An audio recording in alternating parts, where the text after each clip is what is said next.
ஒரு விஷயத்தில் ஈடுபடுவதற்கு முன்பு அதை பற்றி நாலாவிதங்களிலும் யோசிக்க வேண்டும்.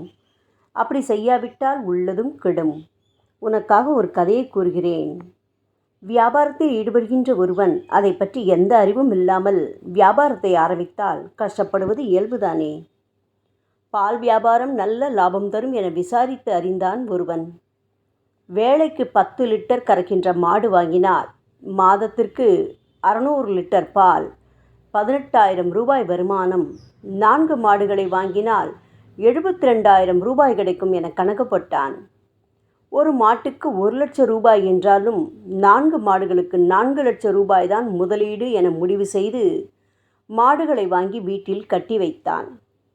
முதல் நாள் ஒவ்வொரு மாடும் 10 லிட்டர், 2ஆம் நாள் 5 லிட்டர், 3ஆம் நாள் 3 லிட்டர் என கறந்தது.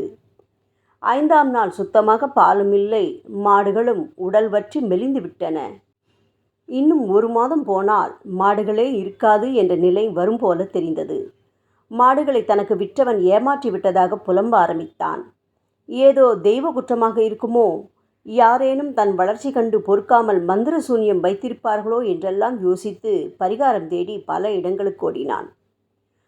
பாலும் மாடும் போய் உள்ளதும் போன பிறகு இந்த தொழில் அதிக நட்டத்தை தரக்கூடியது என நினைத்தானே தவிர, மாட்டை வாங்கி கட்டி வைத்துவிட்டால் பால் கறக்காது, அதை வேளாவேளைக்கு கவனித்து போஷாக்கு கொடுத்து பராமரித்து வந்தால்தான் அந்த அளவு பால் கறக்கும் என்பதை அறியவில்லை.